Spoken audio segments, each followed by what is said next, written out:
아주 먼 옛날 팔레스타인 땅 시리아라는 곳에 한 남자아이가 태어났습니다. 아이의 부모는 그를 오포루스라고 불렀습니다. 오포루스는 아주 힘이 센 소년으로 자랐습니다. 하지만 도무지 그 힘을 어떻게 써야 할지 몰랐습니다. 어린 나이에도 도구들과 농사기구들을 부러뜨릴 정도였습니다. 그의 아버지조차 그를 어떻게 해야 할지 모를 때가 많았습니다. 선한 의도에도 불구하고 그가 한 일보다 망가뜨린 것이 더 많았기 때문입니다. 아들의 힘센 팔을 견뎌내기에는 아버지의 도구들은 너무 약했던 것입니다. 시간이 흘러 오포루스는 거인처럼 큰 청년이 되었습니다. 어느 날 아버지는 그에게 밭을 갈라고 보냈습니다.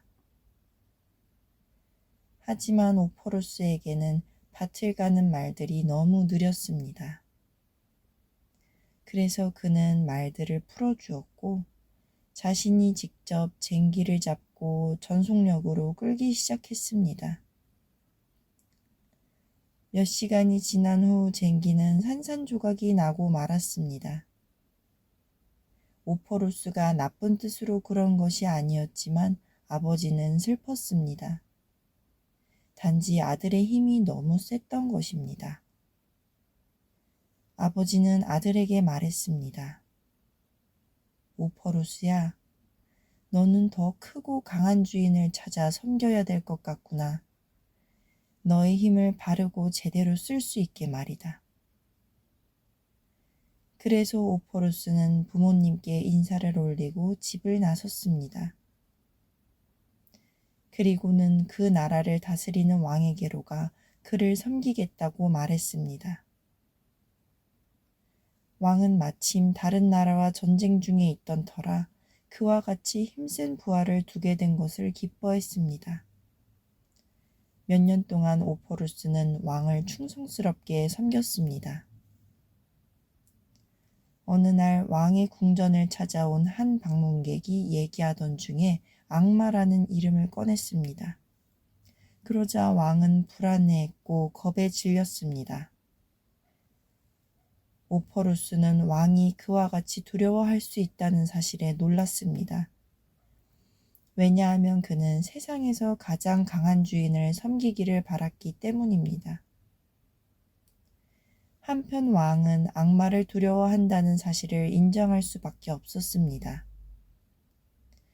결국 오포루스는 그토록 강하다는 악마를 찾기 위해 왕을 떠나기로 결심했습니다. 오포루스가 악마를 찾는 데는 그리 오랜 시간이 걸리지 않았습니다. 악마는 무시무시한 용사의 모습으로 오포루스에게 나타나서 기꺼이 그를 부하로 맞아들였습니다. 그렇게 해서 오포루스는 악마의 충성스러운 종이 되었던 것입니다. 악마를 섬기면서 그는 정말 끔찍한 일들을 저질렀습니다. 하지만 그는 강한 주인을 섬긴다는 사실에 오히려 기뻐했습니다.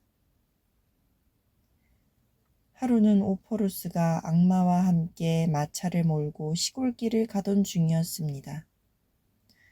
길가에 세워져 있는 십자가를 본 악마는 두려워하며 십자가를 피해 한참을 돌아갔습니다. 깜짝 놀란 오포루스는 악마에게 십자가의 의미에 대해 묻기 시작했습니다. 그리고는 십자가 위에 달려 죽은 예수 그리스도라는 사람이 악마보다 훨씬 강하다는 것을 알게 되었습니다. 오포루스는 바로 그 순간 악마를 떠나기로 결심했습니다. 그리고 그리스도를 찾기 시작했습니다. 그는 가는 곳마다 그리스도에 관한 소식을 들은 사람이 있는지, 그를 어디에서 찾을 수 있는지 물었습니다. 그리스도를 찾아 헤매면서 오포루스는 외로움과 함께 그간 자신이 저질렀던 많은 나쁜 일들에 대한 죄책감에 시달렸습니다. 그러다 한 은자를 만났습니다.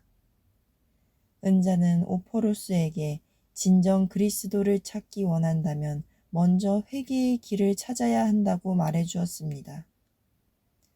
하지만 오포루스는 인생에 대해 다른 생각을 가지고 있었습니다. 그는 은자에게 말했습니다. 그저 앉아서 후회하는 것보다는 그 이상의 무엇을 하고 싶소. 그러자 은자는 오포루스에게 여행자들이 건너야만 하는 큰 강을 보여주었습니다. 물은 깊고 물살은 강했습니다. 그 강에는 다리가 없었습니다. 그는 오포루스에게 말했습니다.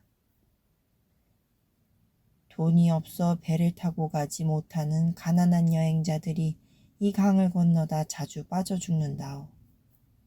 키가 큰 당신이 그 사람들을 도와주면 좋겠군요. 만일 그대가 사랑하는 마음으로 가난한 나그네들을 강 건너로 옮겨준다면 당신이 찾는 그리스도의 존재를 발견할지도 모르오. 이리하여 수년 동안 오포루스는 은자가 말한 대로 하였습니다. 그는 몸을 아끼지 않고 밤이든 낮이든 언제나 강을 건너는 여행자들을 도울 준비가 되어 있었습니다. 강가에 작은 오두막을 짓고 종려나무의 몸통으로 지팡이를 만들고 누군가 그를 부르면 언제든 그들을 위험한 강 건너로 옮겨주었습니다.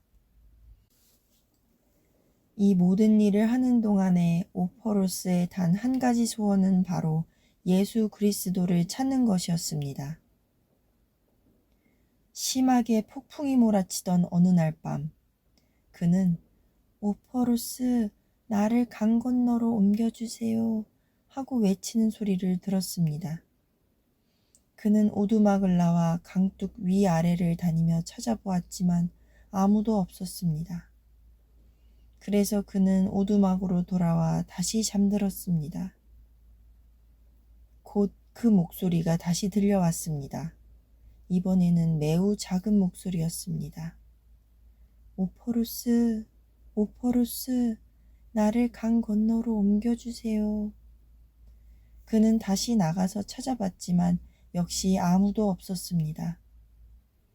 그래서 그는 분명 바람소리였을 것이라 생각하며 돌아가 다시 누웠습니다. 얼마 지나지 않아 그는 세 번째로 그 목소리를 들었습니다. 처음에는 울음소리처럼 들리더니 조금 지나자 바람 속에서 분명 자신의 이름을 들을 수 있었습니다. 오포루스, 오포루스, 이리 와서 내가 강을 건너게 해주세요. 이번에 오포루스는 강둑에 몸을 움츠리고 있는 조그만 아이를 발견했습니다. 그는 작은 아이를 들어 그의 어깨 위에 태웠습니다. 그는 지팡이의 의지에 강을 건너기 시작했습니다. 그런데 처음에는 가볍게 생각되던 아이가 강에 들어서자 점점 무거워지는 것이었습니다. 물살 또한 거세지고 더 위험해지기 시작했습니다.